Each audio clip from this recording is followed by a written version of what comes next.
namoota utuu qoosan lubbuu isaanii dhaban Afur. Akkam jirtum daawwattoota keenyaa, har'a immoo namoota utuu qoosanii bifa salphaatiin lubbuu isaanii dhaban arfan wajjin ilaalla. Tokkoffaa, akka lakkoofsa faranjootaatti bara 1982 hiriyoota baay'ee wal jaalatan David fi James kan jedhaman gammoojjii Arizona daawwachuuf manaa bahanii yeroo bahan garuu harka duwwaa hin turre, shugguxii qaban tokko harkaan qabatanii manaa bahanii. Wayita achi gahan garuu inni David jedhamu muka adaamii baay'ee argee shugguxii isaa ol baafatee kan meetira 3 dheeratutti dhukaasu jalqabe. Yeroo kanatti muki adaamii sun rasaasaan wayita dhaamu citee lafa bu'e.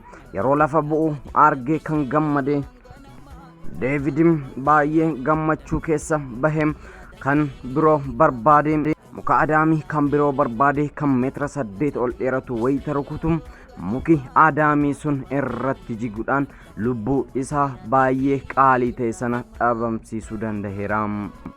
Wayita sanatti hiriyaasa Jameesitti sagalee ol kaasee yoo iyyus birmachuuf hin dandeenye. Erga guyyaa sanaatti iddoon sun poolisootaan cimsame eegama. Lammaffaa, dubbiin dammii baay'inaa ni hadhaa fakkaata. Gara kibba Kooriyaatti yoo imallu geemii taphachuun hojii lammaffaa ta'eeti jira. Mucaan maqaan isaa Lii jedhamu araada geemii taphachuu keessa seenuu keessa ba'e keessa ole. Dubbichis akkas ture. Otoo addaan hin kutin sa'aatii 50f geemii taphachaa ture. Bishaan otoo hin dhugin, nyaatas utuu hin nyaatin, hirribas utuu hin rafin sa'aatii 50f erga ture boodaaf gara addunyaa lammaffaatti qajeele. Wayita maatiin isaa gara mana yaalaa geessanii ilaalchisanii mucichis onneen isaa faayidaan ala ta'uu isaa itti himame. Kana mitire dammii baay'inaan ni hadhaawaa inni jedhamu. Sadaffaa, daawwattoota keenya amma immoo gara Raashiyaatti imalla. Wantoota nama midhan fi wantoota lubbuu nama baasan keessaa wanti dhuka'u yookiin immoo wanti akka boombiin tokko irratti argama. Yoo sirkatti dhuka'e illee carraa jiraachuu hin qabdu. Dubbichis akkas ture. Hiriyoonni lama magaalaan ala baane gara baadiyyaa deemneeti aara galfannaa yookiin immoo yeroo boqonnaa keenya waan ta'eef sammuu keenya firiigoona jedhanii manaa bahanii. Otoo adeemanii karaa irratti boombii tokko ni arganii. Boombii sana erga arganii booda ilaalleetii itti siqnee adda baafna jechuudhaan gara boombichaa adeemanii.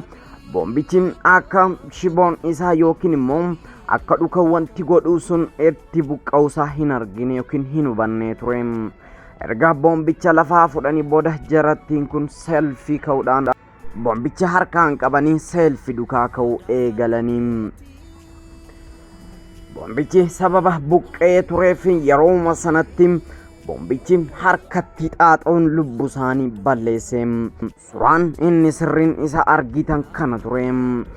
Ijoolleettiin yeroos du'anii bilbilli isaanii nagaa bahee itti ragaa tahee of eeggannoo gochuun numa fayyada. Arfaffaa, kan qooxiin busaattiin kan bobaashee gatteem jedhum gaafamammaa kan namichi konkolaataa mana qabu kuni naannoonni jiraatu hattootatu baay'ata. Konkolaataa isaa hattootarraa eeguuf jecha erga keellaa elektirikaa yookiin immoo eega keellaa sibiilaan shiboodhaan erga aaxaratee booda elektirikiidhaan koonnekt godha. Naannoo sana yookiin immoo yeroo gabaabaadhaaf nagaa argate namichi kun. Erga xiqqoo jiraatee booda namichi kun guyyaa tokko manaa bahuuf jecha erga furtuu konkolaataa fudhatee booda manaa gabbahe.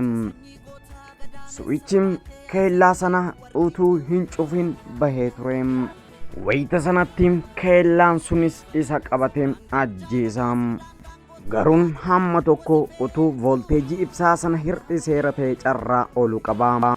Daawwattoota keenya qophiin har'a isiniif dhiyeesse kana fakkaata.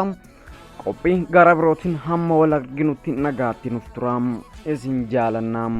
Chaanaalii keenya KUSH Tube subscribe, share, comment nuuf godhaa.